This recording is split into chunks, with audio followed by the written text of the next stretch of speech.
2 hours ago, the Israeli High Court approved that same-sex couples and specifically single fathers can now have children through surrogacy within the next 6 months.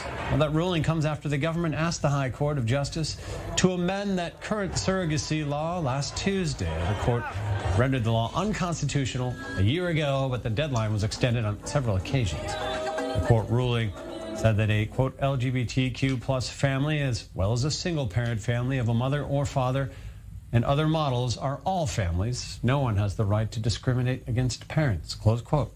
Again, a historic ruling by the High Court in favor of the community in Israel.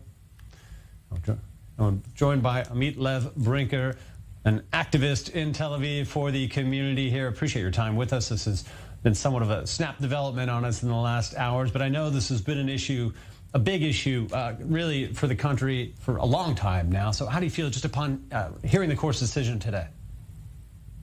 It's an amazing change.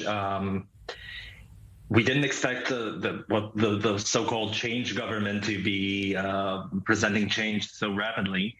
But we're happy to see that this is one of the first things that it did change, and it's not just the government; it's the Supreme Court that rules that we are also allowed to use surrogacy services to have the approach to surrogacy in Israel. Up until now, couples have been forced to go abroad to do that, and even if we put the money aside, the cost of this is like 500,000 shekels at least. We have stories of couples that were stuck in Nepal after the big earthquake that happened there a few years ago. And this has been in the making for over 6 years. This has been sitting with the Supreme Court, and the government, the previous government, led by Netanyahu, had been postponing it and kicking the ball down the road. So they've been saying that the Knesset cannot do this, and the Knesset will not legislate such a law and ask for extension after extension. And today, or more likely, more accurately, last week, the Ministry of Health, led by Nitzan Horowitz from Meretz, said that they do not oppose this, and they asked the Supreme Court to rule that the legislation is unconstitutional. As we can say this, and if we borrow terms from the U.S., but it's mainly the legislation that was unequal. It went against equality because it specified groups that are allowed to use surrogacy and groups that are not.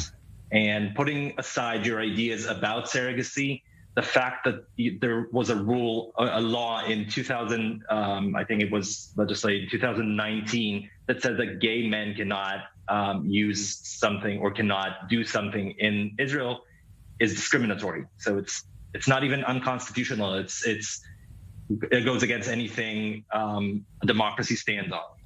Now, as you mentioned, this had been focused on men in particular here, wherever the basis for those concerns were. That had been the sticking point all these years. You highlight correctly the extreme plight that so many couples have gone through, whether it's India, Nepal, the other direction, out in certain parts of the United States as well, but far from home, in other words, and for years at a time in order to get this done on top of the financial cost.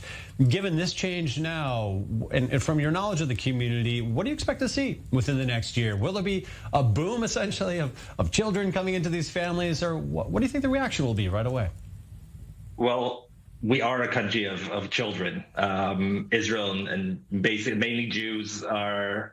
We're people of big families, and children have been something that the LGBTQ community has been fighting for a long time. We have to remember that the law will take effect, or more like the judgment will take effect in 6 months, not starting today. Those articles in the law will be annulled or nullified in 6 months.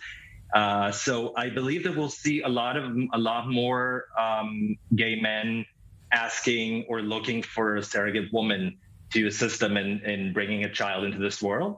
I don't think we'll see a boom because there's a limit to how many women want to do that. I know that straight couples or man-woman couples have been struggling with this as well. And there's a story about a few couples that are stuck in Georgia, the country, not the state, because of COVID, and they cannot come back to Israel after having gone through surrogacy procedures in Georgia. they have the babies, and they're stuck in Georgia. So it's a matter of how many people would want to go through it. I don't expect a boom, and we don't know what the day will bring. And tomorrow will bring a change in legislation, or maybe more women will want to do it for gay couples than they want to do it for others.